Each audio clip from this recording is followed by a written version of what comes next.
Hey, boys and girls, how you doing? Just got in from open house. Was an awesome open house. I'm glad you came. I'm glad your parents came. But we are ready to move on with the next section. So we're talking about dividing fractions. I know everyone's waiting for that one, so let's go ahead and get started. When we talk about dividing fractions, the first thing I need to talk to you about is using reciprocals, because reciprocals are what you need in order to be able to divide fractions. Okay, so the first thing that you need to know is what exactly a reciprocal is. And a reciprocal, two numbers whose product is 1 are reciprocals of each other. Okay, and an example of that is 3/4 times 4/3. If I were to actually multiply these two numbers together, remember I taught you in the last video how to multiply. I multiply 3 times 4, and that gives me 12. And then I multiply 4 times 3, and guess what? That also gives me 12. 12 over 12, when you simplify it, gives you 1. And that's the whole purpose of a reciprocal. Okay, and I'll explain a little bit more in a minute. But the reciprocal of 3/4 is 4/3. Okay, so this is how it works. Is in order to find the reciprocal of a number, all right, you basically, to find a reciprocal of a fraction, you switch the numerator and the denominator, and that's all there is to it. There's no hidden magic or anything like that. So here I have the regular numerator in the top, the denominator in the bottom, and I'm going to multiply that by switching the denominator to the top and the numerator to the bottom. And what that's going to give me is 1 as an answer. Okay, so let's look at a couple examples and how to find the reciprocal. So if I'm looking for the reciprocal of 2/9, all I have to do is flip the fraction. Okay, flip the denominator from the top, the numerator from the top to the bottom. That's a 2. And then I put the denominator on the top. Okay, so the reciprocal of 2/9 is 9/2. All right, because now if I multiply these two numbers together, I would get 2 times 9 is 18. Oops, that's supposed to be an 8. All right, over 9 times 2, which is also 18. All right, 18 simplifies, 18 over 18 rather, simplifies to 1. Same thing with 1/8. If I multiply 1/8, or not multiply, but if I want to find the reciprocal of 1/8, I just flip the fraction. All right, I have the denominator in the top. Now it becomes a numerator, so I have 8 on the top. And then I have the 1, which is the numerator in the first fraction, becomes the denominator in the second fraction. So 8 over 1 is the reciprocal of 1 over 8. All right, if I were to multiply these two numbers together, I would get 1 times 8 is 8. That's going to be over 8 times 1, which is, you guessed it, also 8. Okay, when I simplify that fraction, my answer is 1. The last one is 5. And you might be saying, oh, Mr. Bell, well, that's a whole number. That's not even a fraction. That's okay. All right, remember when we talked about rational numbers? Whole numbers are also rational numbers because I can express those as a fraction. Okay, I can put 5 over 1, and that's the exact same value as 5.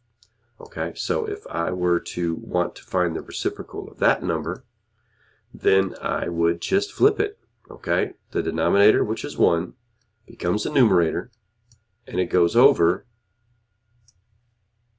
the original numerator, which is now the denominator. All right, so the reciprocal of 5, which is 5 over 1, the reciprocal is going to be 1 over 5, which is 1/5. If I multiply these two numbers together, I get 1 times 5 equals 5 over 1 times 5, which is 5. That simplifies to 1. Okay? So let's go ahead and use it in an actual division problem. But really what I want to do is show you how this works in an actual division problem. So say I have this division problem here, 24 divided by 6. Should be an easy problem to do. All right? if I were to multiply 24, I mean not multiply, but if I was to divide 24 by 6, I would get what? 4. Okay? 24 divided by 6 is 4. But if I were to change that problem to a multiplication problem, okay? And now instead of saying 24 divided by 6, I would say 24 multiplied by the reciprocal of 6, which is 1/6. Well, guess what happens? Okay? I have to change this into a fraction. All right? I multiply the top times the top, 24 times 1, and I get 24. And then I multiply 1 times 6, and I get 6. So if I simplify this answer, let me back up just a little bit here. If I try to simplify this answer, the first thing I want to do is I want to divide the top and the bottom by the greatest common factor. Okay? The greatest common factor of 24 and 6 is, you guessed it, 6. Okay? Also 6. That's going to give me 24 divided by 6 is 4. 6 divided by 6 is 1, which simplifies to 4. Okay?